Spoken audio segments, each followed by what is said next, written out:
एक भाई ने 4 बीघा जमीन बेईमानी कर ली। छोटा भाई कमजोर था तो छोटा बोले नहीं भैया जमीन तो छोड़ी न दो। बोले चुप, ये लाठी देखे जे मार वो। अब कमजोर आदमी तो चुप नहीं रह रहा। पूरे मोहल्ले में बेचारा घर घर जाके बोला यो मेरा भैया को समझाइए ना, वो 4 बीघा जमीन देखिए मेरा दबा लिया है, दे नहीं रहा, कुछ बोलते हैं ना मारता है।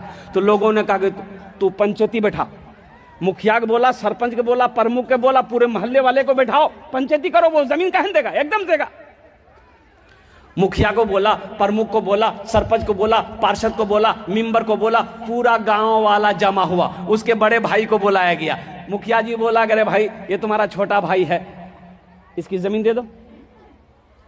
सरपंच साहब बोला, मुखिया साहब बोला, प्रमुख साहब बोला, पूरा मोहल्ला वाला बोला कि नहीं बात सही है, ये गलत है, छोटे भाई का जमीन नहीं दबाना चाहिए, तुम बड़े भाई हो, जमीन इसको तुम वापस कर दो। तो वो सबकी बात सुना खड़ा हुआ, बोला मुखिया जी हम आपकी भी बात मानते हैं, सरपंच साहब आपकी भी बात मानते हैं, पूरे मोहल्ले वाले आपकी भी बात मानते हैं, लेकिन हम जमीन नहीं देंगे। तो मान लो कहां। तो लोगों ने छोटे भाई को समझाया कि बाबू सब्र कर लो, नहीं देगा। ये बेईमान नंबर 1 है, जमीन नहीं देगा। छोटे भाई ने सब्र कर लिया कि इसका इंसाफ अल्लाह करेगा।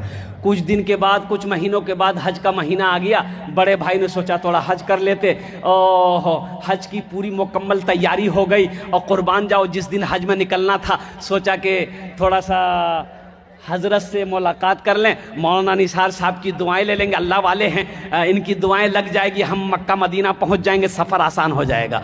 अब मदरसा दारुल उलूम, मौलाना निसार साहब के पास वो आदमी पहुंचा, सलाम किया, बैठा। तो मौलाना निसार साहब सारा वाक़े से वाकिफ थे, सारे वाक़े से वाकिफ थे मौलाना निसार साहब कि ये जो मेरे सामने में बैठा है बेईमान नंबर 1 है। अगर इम्तिहान बेईमानों का लिया जाए तो ये फर्स्ट डिवीजन में पास करेगा।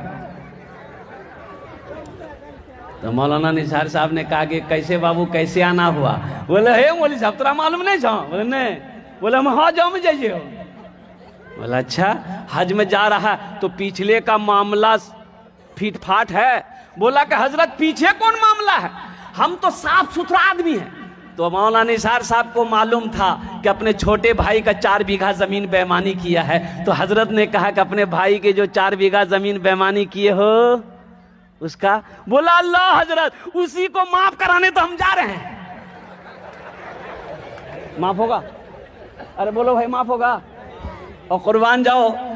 हजरत ने जवाब दिया कि नादान, अरे तू नादा क्या कहते नाकल है, एक हज नहीं तू 50 हज भी कर लेगा, अल्लाह तेरे हज को उस वक्त तक कबूल नहीं करेगा जब तक बेईमानी की हुई जमीन अपने छोटे भाई की वापस नहीं कर देगा। इसलिए मुसलमानों, नौजवानों, ये दुनिया तफरी का नहीं है, ये दुनिया आराम का नहीं है, ये दुनिया ऐशो इशरत की जगह नहीं है, ये दुनिया इम्तिहान गाह है। यहां इम्तिहान दोगे, इसका रिजल्ट आखिरत में मेरा अल्लाह इनाम अता फरमाएगा, इसका रिजल्ट सुनाया जाएगा, इसका इनाम होगा जन्नतुल फिरदौस।